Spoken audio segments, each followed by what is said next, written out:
स्वागत है। और खासतौर पर हमको चिंता ये थी कि कहीं कोई कुछ पकड़ ना ले आपको, तो आप आ गए जब सुरक्षित यहाँ तक, तब हमारे को थोड़ा संतोष हुआ कि आप आ गए। और खासतौर से एक चीज देखने को मिल रही है, मैं थोड़ा सा लाइटर नोट से शुरू करता हूँ, फिर थोड़ा सा गंभीर मुद्दों की तरफ आएंगे। अगर कहीं जाम लगा हो तो ऐसा लगता है या तो कोई वीआईपी है या फिर किसान आए हुए हैं। ये जो बदलता परिदृश्य है, इस पर क्या कहेंगे? ये किसान को बदनाम करने की एक साजिश शुरू हो रही है और ये भी हो पड़ा। क्या हर रोज किसान वो करता है, किसान को जाम लगाता है जी, उनको जाम लगाने छोड़ते हैं। जैसे जैसे जनसंख्या बढ़ रही है, ट्रैफिक बढ़ रहा है, तो किसानों को कहीं पे भी हाईवे लिया जाम करता है जी, वो गलत धारणाएं बनी हुई है और वो धारणाएं तोड़नी पड़ेगी हम लोगों को जी। सरकारें किसानों को बदनाम करने की बड़ी साजिश रच रही जी। अच्छा, एक चीज और देखने को मिलती है कि आप लोग कहते हो कि भाई सरकार हमसे बात नहीं कर रही, सरकार आपसे बात करती है तो आप लोग उस प्रस्ताव को मानते नहीं है, तो हल निकले कैसे?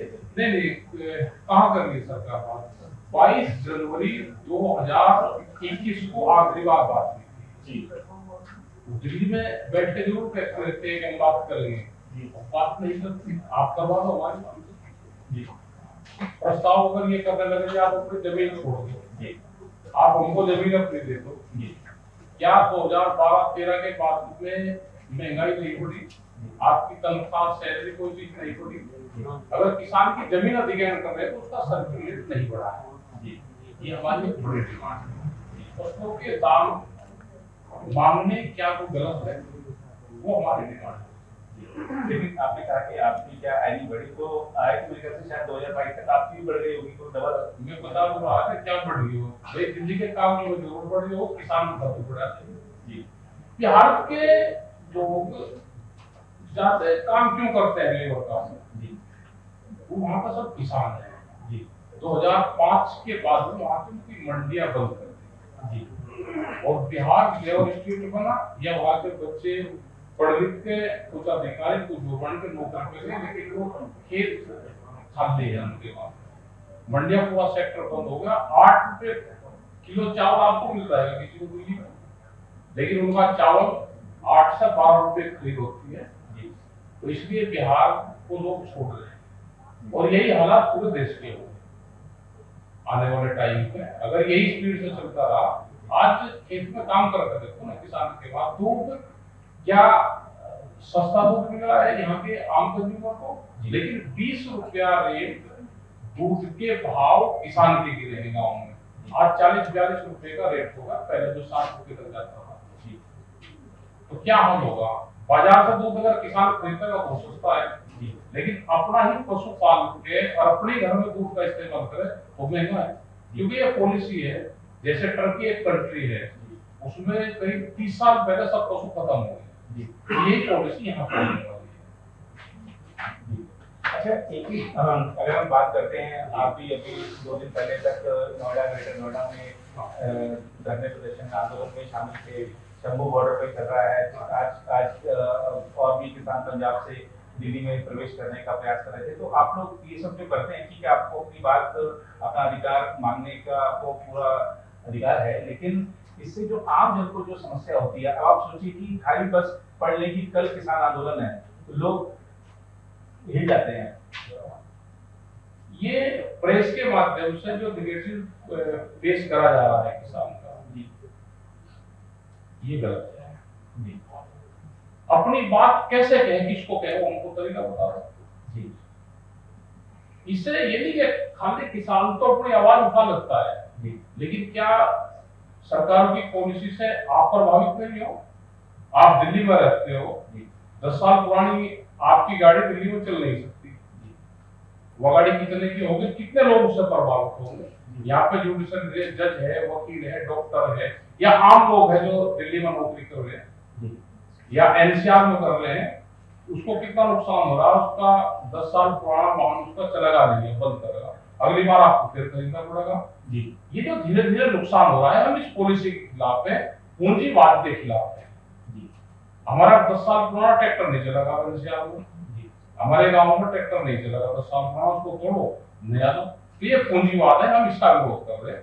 आपको अगर पढ़ना है तो यूएसए का पूरा इतिहास पढ़ लेना। आज से 50 साल पहले अमेरिका भी हमारा जैसा ही कंट्री था। छोटे उद्योग धंधे थे, स्मॉल इंडस्ट्री थी, वहाँ डेयरी फार्मिंग थी, काश्तकार छोटा था, और वहाँ पूरा कंपनी राज वहाँ पर आ गया है। तो अगर इसका विरोध नहीं करेंगे तो बहुत बुरे हालात होंगे। भाई अकेला गाड़ी से ही आप प्रभावित होंगे, आप ना हो तो हमको बता दो। जी, लेकिन अगर हम देखते हैं, अगर चलो थोड़ा सा गंभीर विषय पे आता हूँ, अगर देश की अर्थव्यवस्था संबंधी अभी हालिया कुछ आंकड़े आए हैं, उसमें दिख रहा है कि उद्योगों की जो विकास दर है वो तो गिरी है, लेकिन कृषि विकास दर बढ़ रही है। इसको कैसे देखते हैं आप? कृषि विकास दर भी कैसे बढ़ेगी? किसान के हाथों में पैसा आया जी, किसान की फसलों के दाम तो नहीं बढ़े जी, लेकिन बड़ा होगा ना, इतने देश को अनाज खिलवा देंगे। अगर वो चीज बाहर से हमको मंगानी पड़ेगी तो कितना हमारा फॉरेन में फंड जाएगा। आप उसको लगा, देश में किसान को कोरोना काल में भी उसको देश को अनाज दिया है, लेकिन जितनी उसने पैदावार बढ़ा दी उतना ही उसको नुकसान हुआ है। हम गन्ने की फसल को लगाओ, इस साल हमने गन्ने की फसल लगाई, आज हमने उसमें लागत लगाई जी, अगले साल उसको हम शुगर मिल पर डाल देंगे, तीसरे साल उसका भुगतान होगा। क्या 3 साल में लागत लगा के कोई उद्योग धंधे हैं कि 3 साल में उसका भुगतान होता हो? ऐसे लगाओगे जैसे आप आज नौकरी कर रहे हो 2024 में, और आपकी सैलरी 25 और 26 के लास्ट में आपकी सैलरी मिलेगी, क्या जिंदा रह सकता है कोई? किसान के हालात को भी जानना चाहिए, गांव के हालात को भी देखना चाहिए। वहाँ पर लोग इन परिस्थितियों में रहते हैं जो खाली एग्रीकल्चर पे निर्भर है। अगर दूसरा रोजगार या नौकरी नहीं है तो वे लोग कैसे रहते हैं, और उनका जरूर देखना चाहिए, आपको सर्वे करना चाहिए। दिल्ली वालों की बड़ी शिकायत है। इस बार क्या था, सरकार ने कहा कि भाई दिवाली पर पटाखे नहीं चलेंगे, बिकेंगे भी, प्रतिबंध लग गया, सबने पटाखे नहीं चलाए कि ठीक है भैया, वो सांस वाला भी दिख रहा है, वो यही आया जी, पूरा का धुआं, क्योंकि वो दिल्ली की ये सफेद डायरी में से जो रेड उससे लिखा हुआ है ब्लैक कलम से, वो कब कटेगा वो हमको जरूर बता दो। मतलब आप ये देखो कि पंजाब का धुआं कहते हैं, वो पंजाब एक शब्द लिखा हुआ है। पंजाब तो हमारे से इस साइड में पड़ता है, इस साइड की कभी हवा चलती नहीं, वो पाकिस्तान में नहीं जाता, वो दूसरे साइड में नहीं जाता, लेकिन वो दिल्ली में आता है, क्योंकि जो पोल्यूशन होता है, किसान के नाम लिख दो, अभी भी लिख रहे हैं। गेहूं 1 महीना पहले गेहूं की बुआई होगी, गेहूं के बड़े बड़े हो गए, पानी कह रहे किसान तुम्हारी जगह राज भी, वो लिखा हुआ है ना यहाँ दिल्ली में बैठे लोगों को पता कब धान की कटिंग हुई, कब वो जलाया, अब तो जलाता है नहीं, उसका भूसा बनाते हैं। अब वो पुरानी भी महंगी है, उसका भूसा बनाते हैं, पशु खिलाते हैं उसको, लेकिन वो दिल्ली के कागजों में से नहीं कटा, वो कटना चाहिए दिल्ली के कागजों से। हमारा ये है कि आप हमारे सिफारिश करो कि दिल्ली के कागजों से पुरानी का नाम कटवा दो, पुरानी कोई नहीं देता। अगर बात करें, हमने देखा कि खासतौर पे लोकसभा चुनाव से पहले और जिस तरह की माहौल दिख रहे थे, किसान बार-बार चेतावनी दे रहे थे, तो यही वाला क्वेश्चन ही होगा कि बीजेपी कैसे जीतेगी, यही है। ये होगा, क्योंकि क्वेश्चन तो सारे लिखत पढ़त नागपुर से आ रहे हैं। नहीं, आपके लिए आपको थोड़ा गलती कर रहा है, ये तो सब नागपुर से क्वेश्चन तय हो, वे क्वेश्चन पूरे देश भर में जाते हैं। अगला क्वेश्चन आपका यही होगा, आगे भी यही जीतेंगे। नहीं तो आपने कहा वोट नहीं डालता कोई, नहीं, आपने वोट नहीं डालता, आप समझ दो जी। 29 लोगों ने पर्चे भरे जी, जो बीजेपी का कैंडिडेट होगा उसी का पर्चा फाइनल होगा, और के कैंसिल होंगे। आप उत्तर प्रदेश में जाकर देखते हैं, जो सिंबल लेकर गया जी, वो चुनाव आयोग के वहां नहीं गया, डीएम के वहां पे नहीं गया अपना पर्चा दाखिल करने। ये बीजेपी का ऑफिस है, वो यहाँ से पर्चा गया इस पार्टी से, यहाँ नहीं आया, उसको यहाँ आना चाहिए था, वो सीधा वहां गया बीजेपी के वहां पे जाकर दे दे मेरा सिंबल ये था, मैं पार्टी ज्वाइनिंग कर रहा हूँ। ये तो गारंटी है कि जो सरकारी पार्टी को ज्वाइनिंग कर लेगा उसकी जीत की पक्की गारंटी है। वो जीतेगा पक्का। लेकिन वोट कोई नहीं दे रहा। लेकिन चुनाव तो संयुक्त किसान मोर्चा की कुछ बैठकों में लड़ा, उस लड़ेगा जो किसान संगठन, जमानत जब्त होगी, जो किसान संगठन चुनाव लड़ेगा आगे भी जी उसकी जमानत जब्त होगी। जी आगे भी लड़ेगा, हम उसको भी कह रहे हैं जी जिसका जो काम है अगर उससे हटके कोई काम करेगा तो फेल होगा। जी। किसान संगठन चुनाव नहीं जीत सकता। एक चीज और है देखने को मिलती है कि आप चुनाव से पहले तो बड़ा काफी ऐसे बयान देते हैं जिससे सरकार की टेंशन हो जाती है, जब चुनाव चल रहा होता है तब आप चुप हो जाते हैं, तो वो क्या कारण होता है? अभी महाराष्ट्र में भी नहीं बोले, आपको सुना झारखंड में बोले, चुनाव अलग वो है, इसको जहाँ वोट के लिए दे दो। हमको पॉलिटिकल पार्टी थोड़ा है विपक्ष का हम काम कर रहे हैं कि हम चुनाव बोल रहे हैं आप इसको वोट ना दो इसको ना दो। ये तो देश का माहौल जैसे है, कुछ जनता वोट दे देती है, कुछ इनका सिस्टम ठीक है तो पता कैसे कि चुनाव जीतते हैं। और अभी इस तरह की रिपोर्टें भी सामने आई हैं कि जो संयुक्त किसान मोर्चा है उसमें फूट पड़ रही है और खासतौर पर आप अलग हो गए हैं जो यूपी में आंदोलन चल रहा है, सच्चाई क्या है? हाँ, बहुत किसान संगठन बड़े हैं, किसान संयुक्त मोर्चा भी टूटा है, जो पंजाब में आंदोलन चल रहा है वो अलग आंदोलन है जी।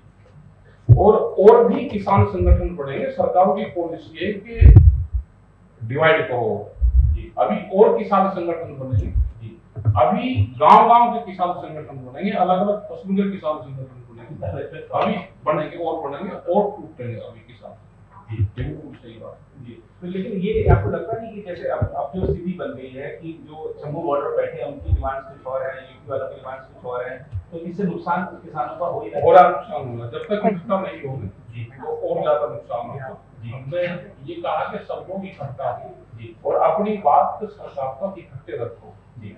लेकिन कुछ सरकारी किसान संगठन वे यहाँ पर हमारे देश में घुसे हुए है तो पूरा जो सरकार की पॉलिसी है उस पर काम कर सकते हैं। अच्छा, 2047 तक आप भी भारत को विकसित राष्ट्र बनाना चाहते हैं? बढ़ जाएगा, किसान की 70% जमीन उद्योगपति के पास में चली जाएगी जी। लेकिन तो वो बढ़ जाएगा ना, बनाना है, ईमानदारी आगे बढ़ जाएगा, जमीन तो चाहिए ना। ये देश लेबर कंट्री बनेगा, ध्यान से सब लोग सुनो ना। सरकारी नौकरियां खत्म होगी, किसानी की जमीन खत्म होगी, छोटे उद्योग धंधे खत्म होंगे, बाजार खत्म होंगे, बड़े लोगों के हाथ में, बड़े घरानों के हाथ में पूरा सिस्टम रहेगा। जो छोटा दुकानदार है, जो एक दुकानदार 100 लोगों को हर सामान देता था, छोटा दुकानदार खत्म होगा, ये सब सिस्टम खत्म होंगे और बड़े लोगों के हाथों में पूर्ण रूप से पूंजी जाएगी। ये चीजें होगी, उसी पे सरकार काम कर रही। जैसे ब्राजील में है, ब्राजील में 285 लोगों के पास में वहां के 80% जमीन है। वहां कितने बड़े बड़े फार्म है, जैसे उत्तर प्रदेश है तो 12-14 लोगों के पास में पूरे उत्तर प्रदेश की जमीन, इतने वहां बड़े बड़े फार्म कंपनियों का वहां पर आ रहे हैं। तो यही हालात भारत में होंगे जी। अभी हमने देखा कि उपराष्ट्रपति जगदीप धनखड़ जी ने कृषि मंत्री शिवराज सिंह चौहान जी को मंच पर एक तरह से फटकार लगाई और बोला कि आपने जब किसानों से वादा किया था, लिखित में वादा किया था, तो उससे पूरा क्यों नहीं किया? आपको लगता है कि असर पड़ेगा इसका कृषि मंत्री को हटाने एक सवाल और कहने की तो ठीक नहीं है, क्योंकि उपराष्ट्रपति है, चुने हुए हैं, उनको क्या सरकार को गरिमाई खत्म होगी सरकार?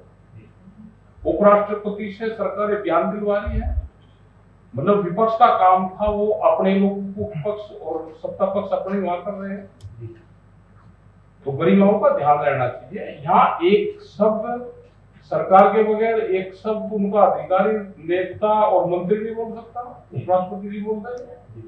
ये गरिमाओं के विपरीत है, ये नहीं होना चाहिए जी। और एक चीज और है कि जो कृषि मंत्री बने हैं वो मेरे ख्याल से मैंने सुना कि हर मंगलवार को किसानों से मिलते हैं, वो अपने मंत्रालय में मिलते हैं, आपका नंबर आएगा हमारे तो किसी ने मिला से एक मोर्चे से कुछ सरकारी संगठन है हमसे जरूर मिले जी, हमसे तो मिले नहीं, हमको तो 3 साल हो गए किसी किसान संगठन से तो मिले नहीं जी।